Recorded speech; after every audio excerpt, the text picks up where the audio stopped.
Hi, good evening. ഇതുവരെയുള്ള ക്ലാസ്സിൽ പറഞ്ഞു കഴിഞ്ഞത് ഒന്ന് ഇൻപുട്ട് ഇൻപുട്ടിലേക്ക് കൊടുക്കുന്ന കണക്ഷൻ പറഞ്ഞു തന്നു. അതുപോലെ തന്നെ രണ്ട് ചാനലുണ്ടാവും സെപ്പറേറ്റ്. ആ ചാനലിൻ്റെ ഓരോ ഫങ്ഷൻ പറഞ്ഞു തന്നു. സെലക്ടിങ് സ്വിച്ച്, അതേപോലെ സെലക്ടിങ് സ്വിച്ചിലുള്ള ആ മെനുവിൽ നമ്മൾ സെലക്ട് ചെയ്യേണ്ട അല്ലെങ്കിൽ സെറ്റ് ചെയ്യേണ്ട രണ്ട് കാര്യങ്ങൾ പറഞ്ഞു കഴിഞ്ഞു. ഒന്ന് കപ്ലിങ്, അതേപോലെ തന്നെ പ്രോബ്, പിന്നെ ഇൻവേർട്ടർ ഓഫാണ്. ഇതൊക്കെ പറഞ്ഞു കഴിഞ്ഞു. പ്രോബ് നമ്മൾ അറ്റനേഷൻ ഒന്നുകിൽ പ്രോബ് എന്നുണ്ടാവും അല്ലെങ്കിൽ അറ്റനേഷൻ ഉണ്ടാവും, നേരത്തെ പറഞ്ഞു കഴിഞ്ഞിട്ടുണ്ടായി. പിന്നെ അതുപോലെ തന്നെ അതിനെ വെർട്ടിക്കലായിട്ട് മൂവ് ചെയ്യാനുള്ള ഈ ഒരു നോബ്, പിന്നെ വോൾട്ട് പെർ ഡിവിഷൻ മാറ്റാനുള്ള ആ ഒരു നോബ് പറഞ്ഞു തരും. എന്താണ് അവിടെ സംഭവിക്കേണ്ടത് ഇത് കഴിഞ്ഞ ക്ലാസ്സിൽ മനസ്സിലായെന്ന് വിചാരിക്കുന്നു. ഇനി ഇന്ന് പറയാൻ പോകുന്നത് ഈ വോൾട്ട് പെർ ഡിവിഷൻ പോലെ തന്നെ വേറൊരു പ്രധാനപ്പെട്ട ഒരു നോബാണ് ടൈം പെർ ഡിവിഷൻ എന്നുണ്ടാവും. ഇതിൽ കാണാൻ പറ്റും സ്കെയിൽ എന്നാ കാണുക. ഇതാണ് ടൈം പെർ ഡിവിഷൻ എന്ന് പറയുന്നത്. ടൈം പെർ ഡിവിഷൻ, ടൈം എന്ന് പറയുമ്പോൾ തന്നെ എന്തായിരിക്കും? എക്സ് ആക്സിസിലായിരിക്കും. ഞാൻ ആദ്യത്തെ വീഡിയോയിൽ പറഞ്ഞിട്ടുണ്ട്, നമ്മുടെ സിഗ്നൽസിൻ്റെ ടൈം എന്ന് പറയുന്നത് ഇങ്ങോട്ടാണ്. ഒരു ടൈം പീരീഡ് എന്ന് പറയുന്നത് ഒരു സൈക്കിൾ എടുക്കുന്ന, അതായത് ഒരു സൈക്കിൾ കംപ്ലീറ്റ് ആകാൻ എടുക്കുന്ന സമയത്തിനാണ് ടൈം പീരീഡ് എന്ന് പറയുക. അപ്പോൾ ഇതിൽ ടൈം പീരീഡ് കിട്ടിക്കാൻ നമുക്ക് എന്ത് കാൽക്കുലേറ്റ് ചെയ്യാൻ പറ്റും? ഫ്രീക്വൻസി കാൽക്കുലേറ്റ് ചെയ്യാൻ പറ്റും. അപ്പോൾ അതിന് വേണ്ടിയിട്ടാണ് ടൈം പീരീഡ് നമ്മൾ ഇതിൽ മെഷർ ചെയ്യുന്നത്. ഇത് ഞാൻ ഇങ്ങനെ തന്നെ ഈ ടൈം പീരീഡ് ഈ ഡീറ്റെയിൽ ആയിട്ട് പറയുന്നത് ചില ലാബിൽ മിക്കവാറും DSO ആയിരിക്കില്ല, CRO ആയിരിക്കും. അപ്പോൾ CROയിൽ ചെയ്യുമ്പോൾ എന്ത് ചെയ്യണം? നമ്മൾ ഈ രീതിയിൽ തന്നെ പോയി കഴിഞ്ഞാൽ CROയിൽ വേറെ ഓപ്ഷൻസ് ഒന്നും ഉണ്ടാവില്ല. ഇതിലുള്ള ആ ഒരു ഓപ്ഷൻസ് എല്ലാം CROയിൽ ഉണ്ടാവില്ല. CROയിൽ ഇപ്പോൾ നേരത്തെ പറഞ്ഞ വോൾട്ട് മെഷർ ചെയ്യണമെങ്കിൽ നമ്മൾ നേരത്തെ പറഞ്ഞ പോലെ ആ വോൾട്ട് പെർ ഡിവിഷൻ വെച്ചു, എന്നിട്ട് നമ്മൾ തന്നെ മെഷർ ചെയ്യണം. ഇതിൽ വേറൊരു മെഷറിങ് ഓപ്ഷൻ ഉണ്ട്, അതുകൊണ്ടാണ് പ്രത്യേകം പറയുന്നത്. അതുപോലെ തന്നെ CROയിൽ ചിലപ്പോൾ സ്ക്രീനിലായിരിക്കില്ല വോൾട്ട് പെർ ഡിവിഷൻ കാണുക. വോൾട്ട് പെർ ഡിവിഷൻ ചിലപ്പോൾ ആ നോബിൻ്റെ അടുത്ത് തന്നെ കാണാൻ പറ്റും വോൾട്ട് പെർ ഡിവിഷൻ എന്നുള്ളത്. ചില CROയിൽ സ്ക്രീനിൽ തന്നെ കാണാൻ പറ്റും, അല്ലെങ്കിൽ ചെറിയൊരു LCD ഡിസ്പ്ലേയിൽ കാണാൻ പറ്റും. അങ്ങനെ പല ടൈപ്പ് CRO ഉണ്ട്. ഇനി അടുത്തത്, അപ്പോൾ അതുപോലുള്ളൊരു നോബാണ് ടൈം പെർ ഡിവിഷൻ എന്ന് പറയുന്നത്. അപ്പോൾ ഇതിൻ്റെ അകത്ത് എഴുതിയിട്ടുണ്ടാവില്ല, സ്കെയിലിന് എഴുതിയിട്ടുണ്ടാവും. അതായത് അത് മറ്റേ നോബ് തിരിക്കുമ്പോൾ മനസ്സിലാവും. ഇവിടെയും സ്കെയിൽ എന്നാണ് പേര് എഴുതിയിട്ടുള്ളത്, വോൾട്ട് പെർ ഡിവിഷനും. അപ്പോൾ സ്കെയിൽ എന്ന് പറഞ്ഞാൽ ശരിക്കും എന്താ സംഭവിക്കുന്നത്? ഒന്ന് വലുതാകുക, ചെറുതാകുക, അതിൻ്റെ സ്കെയിലിംഗ് ആണ് നടക്കുന്നത്. അതേ സ്കെയിലിംഗ് ആണ്. ഈ സ്കെയിലിംഗ് വെർട്ടിക്കലായിട്ട്, അതായത് Y ആക്സിസിലാണ് നടക്കുക. ഈ സ്കെയിലിംഗ് നടക്കുക ഹൊറിസോണ്ടലായിട്ടാണ്. നേരത്തെ വെർട്ടിക്കലായിട്ട് നടന്ന സ്കെയിലിംഗ് ഹൊറിസോണ്ടലായിട്ട് നടക്കും. അപ്പോൾ ഇതിൻ്റെ ശരിയായ പേര് ടൈം പെർ ഡിവിഷൻ എന്നാണ് ഉണ്ടാവുക. ചില DSOയിൽ ടൈം പെർ ഡിവിഷൻ എഴുതിയിട്ടുണ്ടാവും, CROയിൽ എന്തായാലും ടൈം പെർ ഡിവിഷൻ തന്നെ എഴുതിയിട്ടുണ്ടാകുക. ഇതിൻ്റെ ശരിയായ പേര് ടൈം പെർ ഡിവിഷൻ എന്നാണ്. അപ്പോൾ ഇതിൻ്റെ സ്കെയിൽ എന്ന് പറയുന്നത്, സ്കെയിലിംഗ് നടക്കുന്നത് എങ്ങോട്ടാണ്? എക്സ് ആക്സിസിലാണ്, അല്ലെങ്കിൽ ഹൊറിസോണ്ടലായിട്ടാണ്. അതെങ്ങനെയാണ് നോക്കുക? ഇതിൻ്റെ ടൈം പെർ ഡിവിഷൻ എവിടെയാണ് കാണുന്നത് പറഞ്ഞാൽ, ഞാൻ ഈ നോബ് തിരിക്കുമ്പോൾ ഇവിടെ 2.5 മില്ലി സെക്കൻഡ്. MS എന്ന് പറഞ്ഞാൽ മില്ലി സെക്കൻഡ്. ഇതുണ്ടോ? 2.5 50 എന്നുണ്ടാവും. 5 ആയാലും 50 സെയിം തന്നെയാണ്. 50 മില്ലി സെക്കൻഡ്. MS എന്ന് പറഞ്ഞാൽ മില്ലി സെക്കൻഡ്. ഞാനിത് അഡ്ജസ്റ്റ് ചെയ്യുമ്പോൾ നോക്കുക. ഞാനിപ്പോൾ ആൻറ്റി ക്ലോക്ക് വൈസിലാണ് തിരിക്കുന്നത്. കൂടി നേരത്തെ അതേ വോൾട്ട് പെർ ഡിവിഷൻ കൂടിയ പോലെ തന്നെ 50 milli second, 100 milli second, 250 milli second, 500 milli second, 1 second, 2.5 second, 5 second, 10 second, അങ്ങനെ 50 സെക്കൻഡ് വരെ വരയിക്കാൻ പറ്റും. അപ്പോൾ ഇതിനെന്ത് സംഭവിക്കുന്നു പറഞ്ഞു കഴിഞ്ഞാൽ, നമ്മളിപ്പോൾ ടൈം പീരീഡ് കൂടുക എന്ന് പറഞ്ഞാൽ എന്താണ്? ടൈം പീരീഡ് കൂടുക എന്ന് പറഞ്ഞു കഴിഞ്ഞാൽ ഫ്രീക്വൻസി കുറയാമെന്നാണ്. ടൈം പീരീഡ് കുറയുമ്പോൾ ഫ്രീക്വൻസി കൂടും. അതായത് ഫ്രീക്വൻസിയും ടൈം എന്തായിരിക്കും? ഇൻവേഴ്സ്ലി പ്രൊപ്പോർഷനാണ്. നിങ്ങൾ ഇക്വേഷൻ പഠിച്ചിട്ടുണ്ടാവും, F = 1/T എന്നുള്ളത്. ആ ഇക്വേഷൻ ഇതിൽ അപ്ലൈ ചെയ്യാനും ഉണ്ട് കേട്ടോ. അപ്പോൾ ഇതിൽ എന്ത് സംഭവിക്കുന്നു പറഞ്ഞു കഴിഞ്ഞാൽ, ഇതിൻ്റെ ടൈം പെർ ഡിവിഷൻ എന്ത് ചെയ്യുന്നു? ടൈം പെർ ഡിവിഷൻ നമ്മൾ എക്സ് ആക്സിസിൽ നോക്കുക. ഈ ടൈം പെർ ഡിവിഷൻ മാറ്റുമ്പോൾ എന്ത് ചെയ്യും? ഇതിൻ്റെ വിഡ്ത്ത് മാറി വരുന്നത് കാണാം. ഞാൻ ഓൾറെഡി നേരത്തെ പറഞ്ഞു കഴിഞ്ഞു, നമ്മൾ ഇതിൽ കൊടുക്കുന്ന സിഗ്നൽ ഒരിക്കലും മാറില്ല. പക്ഷേ നമുക്ക് ഇതിനെന്ത് ചെയ്യാൻ പറ്റും? സിഗ്നലിൻ്റെ സൈസ് നമുക്ക് മാറ്റിയിട്ട് എന്തിനാണ് ഈ സൈസ് എന്തിനാണ് മാറ്റുന്നത് എന്ന് പറഞ്ഞു കഴിഞ്ഞാൽ, നമ്മൾ ആക്യുറേറ്റായിട്ട് മെഷർ ചെയ്യാനും വേണ്ടിയിട്ടാണ്. അതിന് നമുക്കൊരു ഇൻപുട്ട് കൊടുത്തു നോക്കാം. ഞാൻ ഇൻപുട്ട് കൊടുക്കുകയാണ്. കൊടുക്കുമ്പോൾ കണ്ട ഒക്കെ എന്താണ്? വെല്ലെന്തോ ഒരു സിഗ്നൽ ഉണ്ട്, പക്ഷെ എല്ലാം പുറത്താണ് ഉള്ളത്. ആദ്യം ഞാൻ നേരത്തെ പറഞ്ഞ പോലെ എന്താ ചെയ്യുക, വോൾട്ട് പെർ ഡിവിഷൻ കുറച്ച് കൊണ്ടുവരിക. കണ്ട, ഇപ്പോൾ ഏകദേശം ഉള്ളിലെത്തി. ഇനി ഇതാണ് ടൈം പെർ ഡിവിഷൻ എന്ന് പറയുന്നത്. അപ്പോൾ ഇതിൻ്റെ സ്കെയിലിങ്ങും ഞാൻ നേരത്തെ പറഞ്ഞതുപോലെ തന്നെ, നേരത്തെ എങ്ങോട്ടാണ് വെർട്ടിക്കൽ ആയിട്ടുള്ള കാര്യങ്ങൾ ഇപ്പോൾ ചെറുതാണെങ്കിൽ വലുതാക്കുക, ഇനി വലുത് പുറത്ത് പോയിട്ടുണ്ടെങ്കിൽ എന്ത് ചെയ്യുക, ചെറുതാക്കുക, ആൻറ്റി ക്ലോക്ക് വൈസ്. ഇനി ടൈം പെർ ഡിവിഷൻ നോക്കുക. ടൈം പെർ ഡിവിഷൻ എന്ത് ചെയ്യുക പറഞ്ഞാൽ നേരത്തെ വോൾട്ട് പെർ ഡിവിഷൻ ചെയ്ത പോലെ തന്നെ എന്താ അതിനിങ്ങനെ വലുതാക്കുകയാണ്. ഇങ്ങനെ ആ വേവ് ചുരുങ്ങി കിടക്കുന്ന ആ വേവിനെ ഞാൻ എന്ത് ചെയ്തു, എക്സ്പാൻഡ് ചെയ്തു. അതായത് സൂം ഇൻ ചെയ്ത് വലുതാക്കി. നേരത്തെ സൂം ഇൻ സ്കെയിലിംഗ് എന്ന് പറഞ്ഞാൽ സൂം ഇൻ രണ്ട് സെയിം തന്നെയാണ്. ഇതിൽ time per division time period എന്ന് പറഞ്ഞാൽ എന്താണ്, ഒരു സൈക്കിൾ കംപ്ലീറ്റ് ചെയ്യാൻ എടുക്കുന്ന സമയമാണ്. അപ്പോൾ ഒരു സൈക്കിൾ എന്ന് പറഞ്ഞു കഴിഞ്ഞാൽ രണ്ട് ഒരുപോലത്തെ സംഗതി, ഒരുപോലത്തെ അടുത്ത് നിന്ന് തുടങ്ങുന്നതാണ്. അതായത് ഇവിടുന്ന് തുടങ്ങി ഇവിടം വരെ എടുക്കുന്ന സമയം. ഇനി അതിൻ്റെ ഇടയിൽ വേറൊരു നോബ് ഞാൻ പറഞ്ഞുതരാം. ഇങ്ങനൊരു നോബ് ഉണ്ട്, ഹൊറിസോണ്ടൽ പൊസിഷൻ. അതായത് നേരത്തെ വെർട്ടിക്കൽ പൊസിഷൻ എന്ന് പറഞ്ഞു കഴിഞ്ഞാൽ ഇങ്ങനെ മൂവ് ചെയ്യിക്കാൻ പറ്റും. അപ്പോൾ അതെന്തിനാ ഉപയോഗിക്കാം, നമ്മൾ വോൾട്ടേജ് മെഷർ ചെയ്യാൻ വേണ്ടിയിട്ടും മറ്റേ വെർട്ടിക്കലായിട്ട് മൂവ് ചെയ്യിക്കുന്നത് വോൾട്ടേജ് മെഷർമെൻറ്റിൻ്റെ എളുപ്പത്തിന് വേണ്ടിയിട്ടാണ്. അതുപോലെ തന്നെ ഹൊറിസോണ്ടൽ മൂവ്മെൻറ്റ് ഉണ്ടാവും. എന്താ, വേവിനെ ഇങ്ങനെ മൂവ് ചെയ്യിക്കാൻ പറ്റും. അതെന്തിനാന്ന് പറഞ്ഞു കഴിഞ്ഞാൽ ഇതിപ്പോൾ നോക്കുക, ഒരു ടൈം പീരീഡ് എനിക്ക് കാണേണ്ടതാണ്. അപ്പോൾ ഏതെങ്കിലും റെഫറൽ ലൈന് ചെയ്യുമ്പോൾ ഒരു പ്രത്യേകം ശ്രദ്ധിക്കേണ്ടത്, റെഫറൽ ലൈന് 0 തന്നെ വെക്കുക, ഇവിടെ 0 വെക്കുക. അല്ലെങ്കിൽ ഇപ്പുറം ഏതെങ്കിലും ഒരു മറ്റേ ഇതിന് ഡിവിഷനിൽ കറക്റ്റായിട്ട് വെക്കുക. എന്നിട്ട് ഹൊറിസോണ്ടലായിട്ട് മൂവ് ചെയ്യിക്കുമ്പോൾ എന്ത് സംഭവിക്കുക എന്ന് പറഞ്ഞു കഴിഞ്ഞാൽ, നമുക്കിപ്പോൾ ഇതിൽ നിന്നാണ് സ്റ്റാർട്ട് ചെയ്യുന്ന വിചാരിച്ചു, ഇതിൽ സ്റ്റാർട്ട് ചെയ്ത് ഇതിലേക്ക് അവസാനിച്ചു. ഏതെങ്കിലും ഒരു സ്റ്റാർട്ടിങ് പോയിന്റ് വേണമല്ലോ, അതിന് വേണ്ടിയിട്ടാണ് ഞാൻ എന്ത് ചെയ്യുന്നത്, ഈ പോയിന്റിനെ ഇവിടെ സ്റ്റാർട്ടിങ്ങിൽ സെറ്റ് ചെയ്ത് വെച്ചു. അത് എവിടെ വേണമെങ്കിൽ സെറ്റ് ചെയ്യാം, നിങ്ങൾക്ക് ഇവിടെ സെറ്റ് ചെയ്യുക, എവിടെ വേണമെങ്കിൽ സെറ്റ് ചെയ്യാം. വേണമെങ്കിൽ ഇതിനെന്ത് ചെയ്യാം, നമുക്ക് ആകെ ഒരു ടൈം പീരീഡ് മെഷർ ചെയ്യാൻ വേണ്ടിയിട്ട് ഒരു സൈക്കിളേ ആവശ്യമുള്ളൂ. വേണമെങ്കിൽ ഒന്ന് വലുതാക്കി വെക്കുക, ഒരു സൈക്കിൾ കംപ്ലീറ്റ് കിട്ടുന്നുണ്ടോ നോക്കുക. ഇത് പ്രയാസമാണ്, എന്നാലും ഉണ്ട്, പക്ഷെ എന്നാലും ഒരു പ്രയാസമാണ്, ഒരു കൺഫ്യൂഷനാണ്. അപ്പോൾ അതുകൊണ്ട് ഇത്ര വലുതാക്കി കഴിഞ്ഞാൽ നമുക്ക് എന്ത് ചെയ്യാൻ പറ്റില്ല, മെഷർ ചെയ്യാൻ കുറച്ച് ബുദ്ധിമുട്ടായിരിക്കും. അതുകൊണ്ട് തന്നെ ഞാൻ സ്ക്രീനിൽ കാണാൻ പറ്റുന്നതും നമുക്ക് പെട്ടെന്ന് ഐഡൻറ്റിഫൈ ചെയ്യാൻ പറ്റുന്ന രീതിയിലുള്ള ഒരു വലുപ്പത്തിലേക്ക് എന്ത് ചെയ്യാം, ഇതിനെ സെറ്റ് ചെയ്യാം. അപ്പോൾ ഞാൻ ഇവിടെ നിന്നാണ് സ്റ്റാർട്ട് ചെയ്യുന്നത്. ഇതിലെത്രയും നോക്കുക, ഇതാണ് അതിൻ്റെ ടൈം പെർ ഡിവിഷൻ. നേരത്തെ വോൾട്ട് പെർ ഡിവിഷൻ മെഷർ ചെയ്ത അതേ മെത്തേഡ് തന്നെയാണ് ടൈം പെർ ഡിവിഷൻ ടൈമും മെഷർ ചെയ്യേണ്ടത്. അതായത് ഇവിടെ M250 മൈക്രോ സെക്കൻഡ് എന്ന് പറഞ്ഞെങ്കിൽ ഇതിൻ്റെ ഒരു ഡിവിഷൻ എത്രയായിരിക്കും, 250 മൈക്രോ സെക്കൻഡ് ആയിരിക്കും. അപ്പോൾ ഞാൻ ഇവിടുന്ന് സ്റ്റാർട്ട് ചെയ്യുന്നത്, ഇവിടുന്ന് സ്റ്റാർട്ട് ചെയ്ത് എവിടുന്ന് വേണമെങ്കിലും സ്റ്റാർട്ട് ചെയ്യുക, പ്രശ്നമൊന്നുമില്ല. ഞാൻ ഇവിടെയാണ് സെറ്റ് ചെയ്ത് വെച്ചുകൊണ്ട് ഇവിടുന്ന് സ്റ്റാർട്ട് ചെയ്യുന്നേ ഉള്ളൂ. ഇവിടെ ഇങ്ങനെ തുടങ്ങി ഇവിടെയാണ് അവസാനിക്കുന്നത്. അപ്പോൾ ഇവിടെ 250 മൈക്രോ സെക്കൻഡ് എന്നുള്ളത്. അപ്പോൾ 250 ആകുമ്പോൾ ഇവിടുന്ന് ഇവിടത്തേക്ക് 250, ഇവിടത്തേക്ക് 500, ഇവിടത്തേക്ക് 750, ഇവിടത്തേക്ക് എത്രയായി 1000 മൈക്രോ സെക്കൻഡ് എന്നാണ് അതിൻ്റെ ടൈം പീരീഡ് കിട്ടിയത്. അതെങ്ങനെ കാൽക്കുലേറ്റ് ചെയ്യാമെന്ന് പറഞ്ഞുതരാം.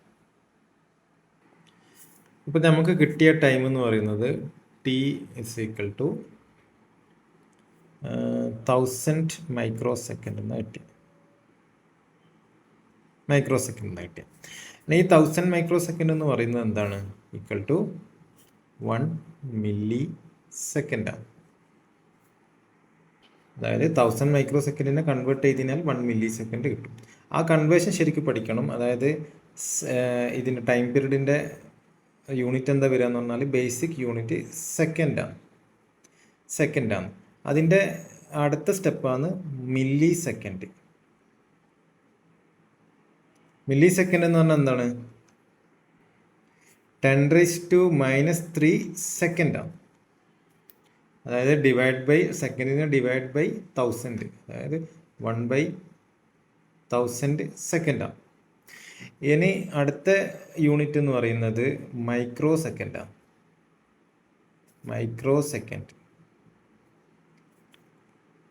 എന്ന് പറഞ്ഞു കഴിഞ്ഞാൽ അത് 10⁻⁻6 സെക്കൻഡാണ്. അതായത് 1/3 സെക്കൻഡാണ്. 1/10⁻6 സെക്കൻഡാണ് മൈക്രോ സെക്കൻഡ് എന്ന് പറയുന്നത്. ഇനി അതിലൊരു ഇൻ്റർമീഡിയറ്റ് എന്ന് പറഞ്ഞാൽ ഇപ്പോൾ മൈക്രോ സെക്കൻഡ് എന്ന് പറഞ്ഞു കഴിഞ്ഞാൽ നമുക്ക് എങ്ങനെ എഴുതാം? 10⁻³ മില്ലി സെക്കൻഡ് എന്നും കൂടി എഴുതാം. അതായത് 1/10⁻³ മില്ലി സെക്കൻഡ് എന്നും കൂടി എഴുതാൻ പറ്റും. അങ്ങനെയാണ് നമ്മൾ എന്ത് ചെയ്യുന്നത്? 1000 മൈക്രോ സെക്കൻഡ് 1 മില്ലി സെക്കൻഡ്. ഈ യൂണിറ്റ് കറക്റ്റ് പഠിക്കണം എങ്ങനെയാണെന്നുള്ളത്. മില്ലി എന്ന് പറയുമ്പോൾ 10⁻³ മൈക്രോ എന്ന് പറയുമ്പോൾ 10⁻⁻6. അതിന് മൈക്രോ ടു മില്ലി എന്ന് പറയുന്നത് 10⁻³ ആണ് വരിക. അത് ശരിക്കും പഠിക്കണം. അപ്പോൾ നമുക്ക് ടൈം കിട്ടി. അപ്പോൾ ടൈം മെഷർ ചെയ്യുന്നത് ഞാൻ പറഞ്ഞു തന്നു. അപ്പോൾ ടൈം കിട്ടി. ടൈം കിട്ടിക്കാൻ എന്ത് ചെയ്യണം? ഫ്രീക്വൻസി കണ്ടുപിടിക്കണം. അപ്പോൾ ഫ്രീക്വൻസി എന്ന് പറയുന്നത് F = 1/T ആണ്. ഇതിൽ യൂണിറ്റ് എന്തായിരിക്കണം എന്ന് പറഞ്ഞാൽ എഫ് ഹെഡ്സ്, അതുപോലെ തന്നെ ടി എന്തായിരിക്കണം? സെക്കൻഡ്. ഇത് ശരിക്കും ശ്രദ്ധിക്കണം. ഒന്ന് ഫ്രീക്വൻസി ഹെഡ്സിലും ആയിരിക്കണം, ഇത് സെക്കൻഡും ആയിരിക്കണം. അല്ലെങ്കിൽ ഒരു ഓപ്ഷൻ എന്താണെന്ന് പറഞ്ഞാൽ ഫ്രീക്വൻസി കിലോ ഹെഡ്സ്, ടൈം അപ്പോഴെന്തായിരിക്കണം എന്ന് പറഞ്ഞാൽ മില്ലി സെക്കൻഡ്. അല്ലെങ്കിൽ mega heads, time micro second. ഇത് കീപ്പ് ചെയ്യണം. ഇത് കീപ്പ് ചെയ്യുന്നതായിരിക്കും കുറച്ചും കൂടി നന്നാകുക. നിങ്ങൾക്ക് ഏറ്റവും ഇത് കീപ്പ് ചെയ്യണം.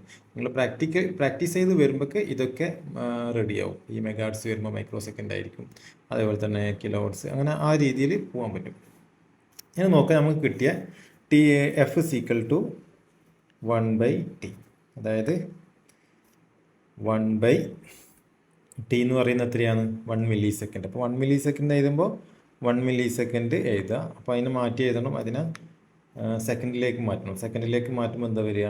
1/10⁻³ ഇൻറ്റു 1. അപ്പോൾ അതെന്താ വരിക? 1/1 ഇൻറ്റു 10⁻³ അതായത് 10⁻³ മുകളിലേക്ക് പോകുമ്പോൾ 10⁻³ വരും.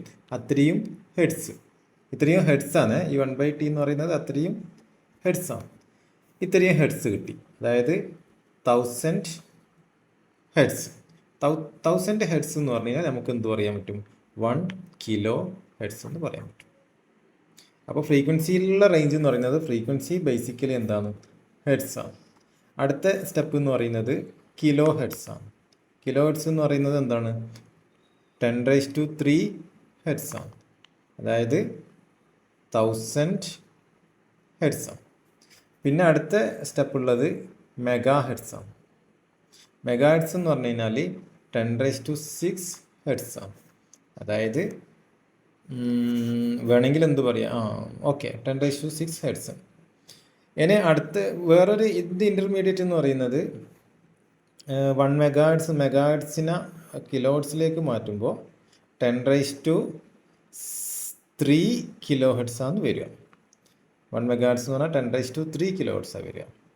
ഇനി അടുത്ത സ്റ്റെപ്പ് എന്താണെന്ന് പറഞ്ഞാൽ ജിഗാ ഹെർട്സാണ്. ജിഗാ ഹെർട്സ് നിങ്ങൾ ചെയ്യുന്നില്ല, എന്നാലും മനസ്സിലാക്കിയിരിക്കുക. ജിഗാ ഹെർട്സ് എന്ന് പറഞ്ഞു കഴിഞ്ഞാൽ 10⁻⁹ ഹെഡ്സാണ്. ഓക്കെ, ഇത് യൂസ് ചെയ്യുന്നില്ല, പക്ഷേ നിങ്ങൾ യൂസ് ചെയ്യുന്നത് മിക്കവാറും ഇതായിരിക്കും. മെഗാ ഹെഡ്സ്, അതേപോലെ തന്നെ കിലോ ഹെഡ്സ്. ഇതിനൊരു ധാരണ ഉണ്ടായിരിക്കണം. അപ്പോൾ ഇത്രയാണ് കാര്യങ്ങളുള്ളത്. ഇപ്പോൾ അത് കൃത്യമായിട്ട് പറഞ്ഞു കഴിഞ്ഞ് എങ്ങനെയാണ് ടൈം കിട്ടിക്കഴിഞ്ഞാൽ ഒരു ഫ്രീക്വൻസിയിലേക്ക് കൺവേർട്ട് ചെയ്യാന്നുള്ളത്. ടൈം പെർ ഡിവിഷൻ പറഞ്ഞു. ടൈം പെർ ഡിവിഷൻ മാറ്റുന്നത് പറഞ്ഞു. അതേപോലെ തന്നെ ഹൊറിസോണ്ടൽ പൊസിഷൻ നമുക്ക് ഇങ്ങനെ ചേഞ്ച് ചെയ്യാൻ അതും പറഞ്ഞു. എങ്ങനെയാണ് ടൈം പെർ ഡിവിഷൻ എന്തുകൊണ്ടാണ് മാറ്റേണ്ടത് ഇത് മനസ്സിലായി എന്ന് വിചാരിക്കുന്നത്. അതായത് നമുക്ക് ആ വേവിൻ്റെ ടൈം പീരീഡാണ് മെഷർ ചെയ്യേണ്ടത്. ടൈം പീരീഡ് മെഷർ ചെയ്യാൻ ആ വേവിനെ ഏറ്റവും മാക്സിമം വലുതാക്കിയതിന് ശേഷം എന്ത് ചെയ്യാം? അതിനെ മെഷർ ചെയ്യാം. മെഷർ ചെയ്യേണ്ട വിധം പറഞ്ഞ് ടൈം പെർ ഡിവിഷൻ എന്ന് പറഞ്ഞു കഴിഞ്ഞാൽ ഒരു ഡിവിഷനിൽ എത്ര ടൈമാണെന്നുള്ളത് അത് ഇവിടെയാണ് ഡിസ്പ്ലേ ചെയ്ത് കാണിക്കുക.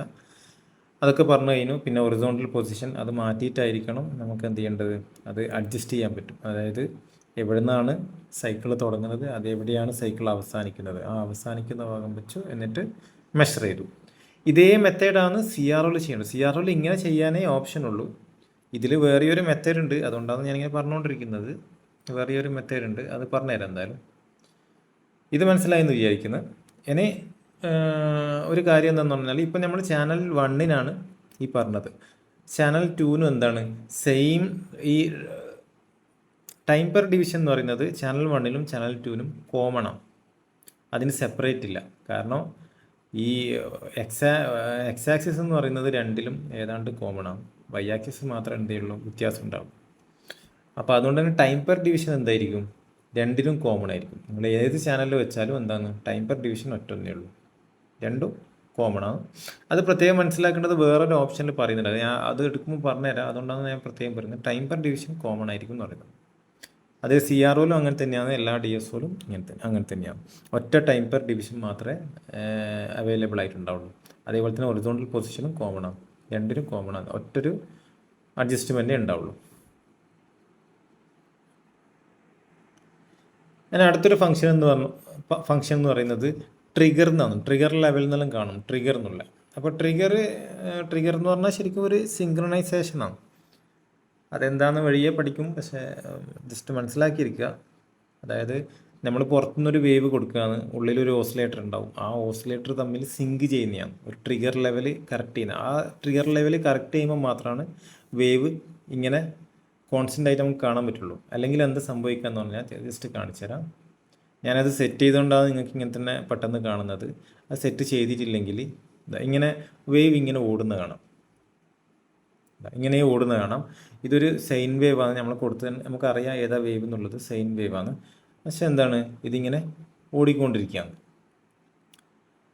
അപ്പോൾ ഇതിങ്ങനെ ഓടുന്നുണ്ട്. ആ ഓടുന്നത് എന്തുകൊണ്ടാണെന്ന് പറഞ്ഞാൽ അത് സിങ്ക്രണൈസേഷൻ നടന്നിട്ടില്ല എന്നുള്ളതാണ്, അല്ലെങ്കിൽ ട്രിഗർ ലെവൽ കറക്റ്റ് ആയിട്ടില്ല എന്നുള്ളതാണ്. അപ്പോൾ ട്രിഗർ ലെവൽ നമുക്ക് നോക്കാം, അതിൻ്റെ മെനു നോക്കാം.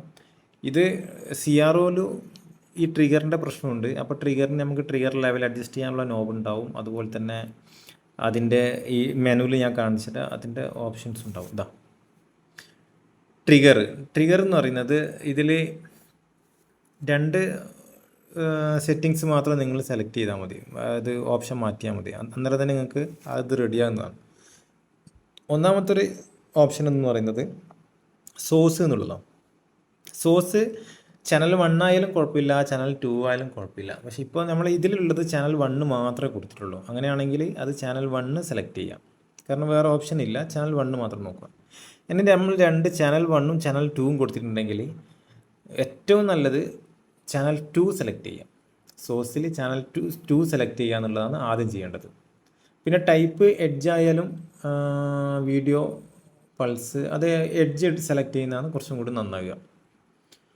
അപ്പോൾ ഇത് സോഴ്സ് എപ്പോഴും സെലക്ട് ചെയ്യുമ്പോൾ നമ്മൾ ചാനൽ 1 മാത്രമാണെങ്കിൽ ചാനൽ 1 സെലക്ട് ചെയ്യുക, ചാനൽ 2 മാത്രമാണെങ്കിൽ ചാനൽ 2 സെലക്ട് ചെയ്യുക. അങ്ങനെ ചാനൽ 1ഉം 2ഉം ഉണ്ടെങ്കിൽ സോഴ്സ് എപ്പോഴും ചാനൽ 2 സെലക്ട് ചെയ്യുന്നതാണ് കുറച്ചും കൂടി നന്നാവുക, അത് ശ്രദ്ധിക്കാം. അപ്പോൾ ഇത് സെലക്ട് ചെയ്യുക, ചാനൽ 1 സെലക്ട് ചെയ്യുക. എന്നിട്ട് ഈ ഒന്നുകിൽ ഇവിടെ ഡി എസ് ഒയിലൊക്കെ സെറ്റ് ടു 50% കാണാൻ പറ്റും, അതൊന്ന് പ്രസ് ചെയ്ത് നോക്കുക. അതൊന്ന് പ്രസ് ചെയ്താൽ തന്നെ എന്ത് ചെയ്യും, ട്രിഗർ ലെവൽ ആ ഒരു 50%-ൽ വന്ന് നിൽക്കും. എല്ലാത്തിലും ഇത് വർക്കൗട്ട് ആവണമെന്നില്ല, എന്നാലും മിക്ക വേവിലും ഇത് വർക്കൗട്ട് ആവും. ഒന്നെങ്കിൽ സെറ്റ് ടു 50% നോക്കുക. അല്ലെങ്കിൽ എന്ത് ചെയ്യാന്ന് പറഞ്ഞു കഴിഞ്ഞാൽ ഈ ട്രിഗർ ലെവലിൻ്റെ നോബ് ഉണ്ടാവും. ചില സർക്യൂട്ട് ചെയ്യുമ്പോൾ ഇങ്ങനെ ഒരു പ്രശ്നം ഉണ്ടാവും, ആ ട്രിഗർ ലെവൽ നമുക്ക് സെറ്റ് ടു 50%-ൽ അത് കറക്റ്റ് വർക്ക് ചെയ്യണമെന്നില്ല. അപ്പോൾ എന്ത് ചെയ്യണമെന്ന് പറഞ്ഞു കഴിഞ്ഞാൽ ഈ നോബ് വെച്ചിട്ട് എന്ത് ചെയ്യുക, ആ ലെവൽ മെല്ലനെ ആ വേവിലേക്ക് കൊണ്ടുവന്ന് അഡ്ജസ്റ്റ് ചെയ്ത് കൊടുക്കുക. അപ്പോൾ നിങ്ങളവിടെ സ്മൂത്തായിട്ട് അത് അവിടെ നിൽക്കുന്ന കാണാൻ പറ്റും. ചെറിയ ഇത് അത് കണ്ട ആ ലെവൽ മാറ്റുന്നതിനനുസരിച്ചിട്ട് എന്ത് ചെയ്യാണ്, ഇതിൻ്റെ ഫേസ് ചെറുങ്ങനെ മാറുന്നുണ്ട്. അപ്പോൾ എവിടെയാണോ ഉള്ളത് അവിടെ കൊണ്ടുപോയി വെക്കുക. 50% ആകുമ്പോൾ ഇത് കറക്റ്റാണ്, കറക്റ്റ് പൊസിഷൻ തന്നെ 50% ആണ്. പക്ഷേ നിങ്ങൾ ചില സർക്യൂട്ടിൽ ആ 50% വർക്ക് ചെയ്യാൻ സാധ്യത കുറയും. അപ്പോൾ എന്ത് ചെയ്യണമെന്ന് പറഞ്ഞാൽ ലെവൽ എവിടെയാണോ നിങ്ങൾ കൊണ്ടുവെക്കുന്നത് അവിടെ കൃത്യമായിട്ട് കൊണ്ടുവച്ചാൽ അതവിടെ സ്റ്റോപ്പല്ല ശരിക്കും, അതവിടെ റൺ ചെയ്യുന്നുണ്ട്. പക്ഷേ അതവിടെ നിങ്ങൾക്ക് കാണുന്ന രൂപത്തിൽ, മെഷർ ചെയ്യാൻ രൂപത്തിൽ കാണാൻ പറ്റും. ഓക്കെ, ഈ ട്രിഗർ മനസ്സിലായി എന്ന് വിചാരിക്കണം. നമുക്ക് വേണമെങ്കിൽ എക്സ്റ്റേണൽ ട്രിഗർ ഉണ്ട്, അത് വേണമെങ്കിൽ കൊടുക്കാം. അതിനുള്ള ഒരു പോർഷനാണ് ഈ ഒരു പോർട്ട് എന്ന് പറയുന്നത്. നിങ്ങൾ ആ ലെവലിലേക്കൊന്നും പോകേണ്ട കാര്യമില്ല. നിങ്ങൾക്ക് ഓൾറെഡി നിങ്ങൾ ചെയ്യുന്ന എക്സ്പെരിമെൻറ്റിൽ മിക്കതും എന്ത് ചെയ്യാൻ പറ്റും, ഈ ഒരു ട്രിഗർ ലെവലിൽ ഓക്കെ ആക്കാൻ പറ്റും. അപ്പോൾ ഇതിൽ ഈ വീഡിയോ വൈൻഡപ്പ് ചെയ്യുകയാണ്. ഈ വീഡിയോയിൽ പറഞ്ഞു കഴിഞ്ഞത് ടൈം പെർ ഡിവിഷനാണ് കാര്യമായിട്ട് പറഞ്ഞു തരുന്നത്. പിന്നെ പൊസിഷൻ, അതായത് ഹൊറിസോണ്ടൽ പൊസിഷൻ നമുക്ക് എന്ത് ചെയ്യാൻ പറ്റും, ഹൊറിസോണ്ടലായിട്ട് ഈ ഒരു പൊസിഷൻ മാറ്റാൻ പറ്റും. അതേപോലെ തന്നെ ട്രിഗർ ലെവലും ഞാൻ പറഞ്ഞു കഴിഞ്ഞു. ട്രിഗർ ലെവൽ ഇതിൻ്റെ അകത്ത് ട്രിഗർ ലെവൽ സെറ്റ് ചെയ്യാൻ കുറച്ചും കൂടി എളുപ്പമാണ്. എളുപ്പം എല്ലാം വിശദമായിട്ട് കാണുന്നുണ്ട്. സി ആർ ഒയിൽ കുറച്ച് ബുദ്ധിമുട്ടുണ്ട്, എന്നാലും ഒരു വിഷയമല്ല. ഇതേ മെത്തേഡ് തന്നെയാണ്, പക്ഷേ അതിൽ ഈ എയറോ ചിലപ്പം ഉണ്ടാവില്ല. അപ്പോൾ ട്രിഗർ ലെവൽ ഇങ്ങനെ തിരിക്കുന്നതനുസരിച്ചിട്ട് അതവിടെ ഈ റൺ ചെയ്യുന്ന ആ ഒരു വേവ് അവിടെ സ്റ്റോപ്പായിട്ടല്ല, അവിടെ സ്റ്റേബിളായിട്ട് നിൽക്കുന്ന കാണാൻ പറ്റും. അത് ഈ ട്രിഗർ ലെവൽ അഡ്ജസ്റ്റ് ചെയ്യുമ്പോൾ മനസ്സിലാവും. ഓക്കെ, അപ്പോൾ ഈ വീഡിയോ വൈൻഡപ്പ് ചെയ്യാണ്. അടുത്ത വീഡിയോയിൽ ബാക്കി പറഞ്ഞുതരാം. ബാക്കിയുള്ള കുറച്ച് ഫങ്ഷൻസ് ഉണ്ട്. Okay, thank you.